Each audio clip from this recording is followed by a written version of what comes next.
Assalamualaikum warahmatullahi wabarakatuh. Bismillahirrahmanirrahim.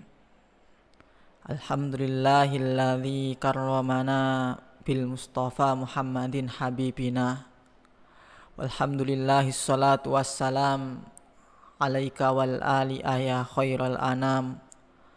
Rabbun karim wa anta dzu khulqin azim. Fashfa' lana indal karim. Ya ayyuhal hawthu salamullah alaika rabbini biidnillah. Wangzur ilayya sayyidi binazroh musilatil lil hadratil aliyah. Amma ba'du.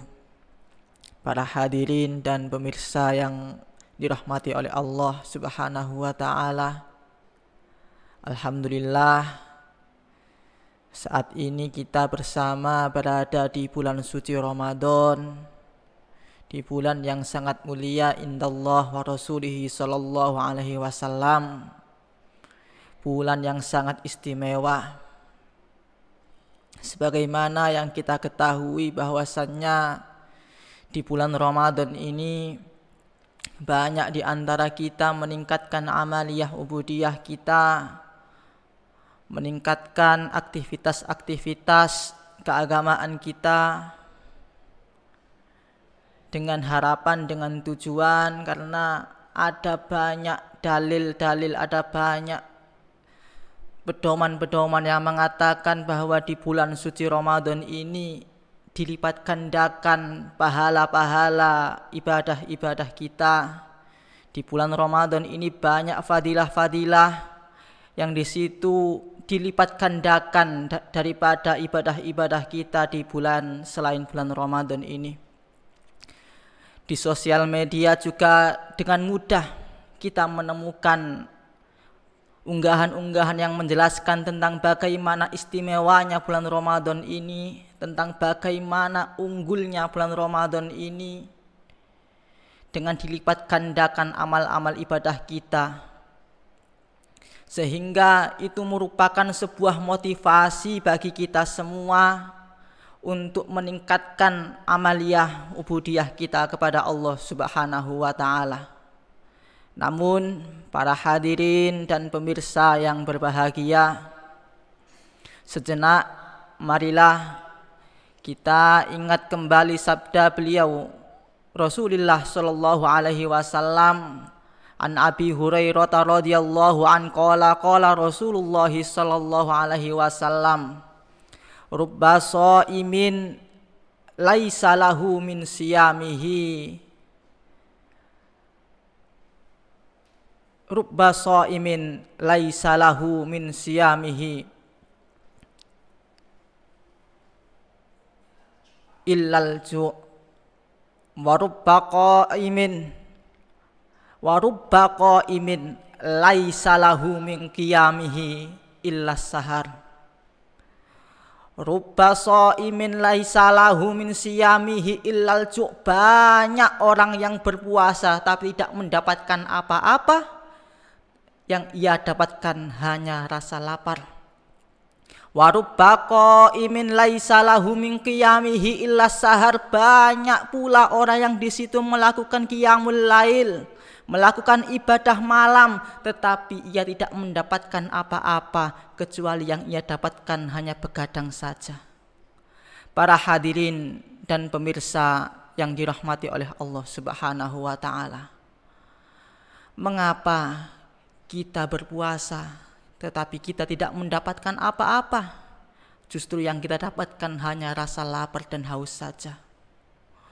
Mungkin memang kita secara lahir kita berpuasa, kita menahan dari rasa lapar dan haus sejak terbitnya fajar hingga terbenamnya matahari. Tetapi hati kita, lesan kita, jari kita biarkan tidak ikut berpuasa. Lesan-lesan kita biarkan untuk mencaci maki, kita biarkan untuk menghina, kita biarkan untuk menghibah, kita biarkan untuk menimbulkan hal-hal yang buruk. Begitu pula dengan jari-jari kita ini, kita biarkan jari-jari ini menari-nari di atas gadget kita. Kita biarkan jari-jari ini melakukan unggahan-unggahan di sosial media dengan mudahnya, dengan satu kali klik saja. Kita bagikan hal-hal yang di situ negatif. Kita unggah sebuah hal yang di situ menimbulkan pro kontra, sebuah hal yang di situ dapat menimbulkan fitnah bagi banyak orang, sebuah hal yang di situ menimbulkan ujaran-ujaran kebencian. Hanya dengan satu klik saja sudah berapa banyak orang yang kita ajak untuk hibah, sudah ada berapa banyak orang yang kita ajak untuk mengujar kebencian. Mungkin kita hanya berpuasa dengan kita menahan lapar, dengan kita menahan haus, tapi sayang, ibu sayang, kita membiarkan jari-jari kita membiarkan lisan-lisan kita untuk tidak ikut berpuasa. Padahal pada dasarnya puasa artinya adalah menahan. Tapi mengapa kita tidak mau menahan lisan kita? Kita tidak mau untuk menahan hati kita. Kita tidak mau untuk menahan jari-jari kita untuk berbuat maksiat. Para hadirin dan pemirsa yang kami hormati, dengan kita melihat di sosial media, dengan kita melihat di berbagai sumber tentang bagaimana dilipat gandakannya ibadah kita di bulan suci Ramadan, mari kita bersemangat. Boleh kita beribadah mengharapkan pahala dari Allah Subhanahu wa Ta'ala, namun yang lebih baik lagi bagaimana kita beribadah. Kita beribadah menjalankan perintah Allah Subhanahu wa Ta'ala, menjauhi larangan Allah Subhanahu wa Ta'ala, semata-mata karena Allah Subhanahu wa Ta'ala, tanpa mengharapkan yang lain.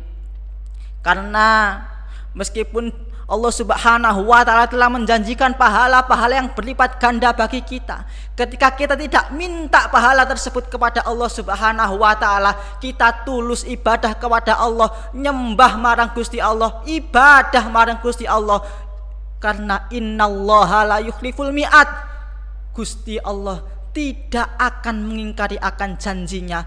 Ketika Allah Subhanahu wa Ta'ala telah berjanji melipat gandakan pahala-pahala di bulan suci Ramadan, maka kita tidak minta pahala-pahala tersebut, kita ikhlas karena Allah kita beribadah, maka pasti Allah akan memberikan pahala-pahala yang berlipat ganda tanpa perlu kita minta kepada Allah Subhanahu wa Ta'ala. Karena logikanya ketika kita ibadah jaga no pahalane karena pengen surga ni Gusti Allah, wedi marang neraka ni Gusti Allah, ketika Allah Subhanahu wa Ta'ala tidak menciptakan pahala, ketika Allah Subhanahu wa Ta'ala tidak menciptakan surga, ketika Allah Subhanahu wa Ta'ala tidak menciptakan neraka, maka apakah mungkin kita beribadah?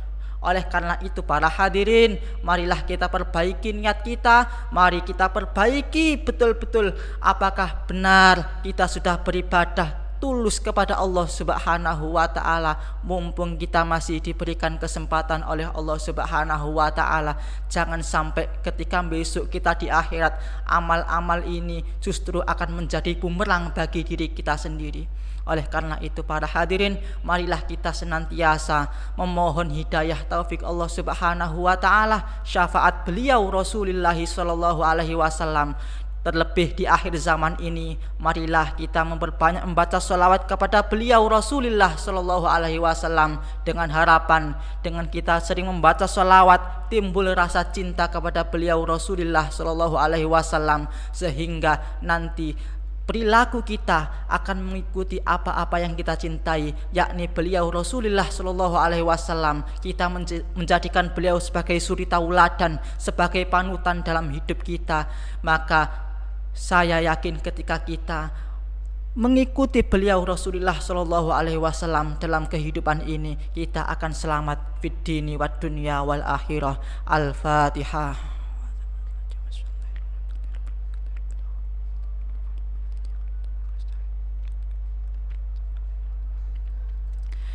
Para hadirin dan pemirsa yang kami hormati, kiranya hanya ini yang bisa kami sampaikan.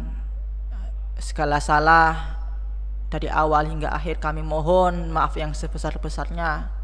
Semoga sedikit ini bermanfaat bagi kita semua, khususnya bagi diri kami pribadi. Wabillahi taufiq wal hidayah. Wa minar rasuli sallallahu alaihi wasallam asy-syafa'ah wa tarbiyah. Wa minal hawthi radhiyallahu an-nadhrah wal barakah wal karamah. Wallahul muwaffiq ila aqwamit thoriq. Wassalamualaikum warahmatullahi wabarakatuh.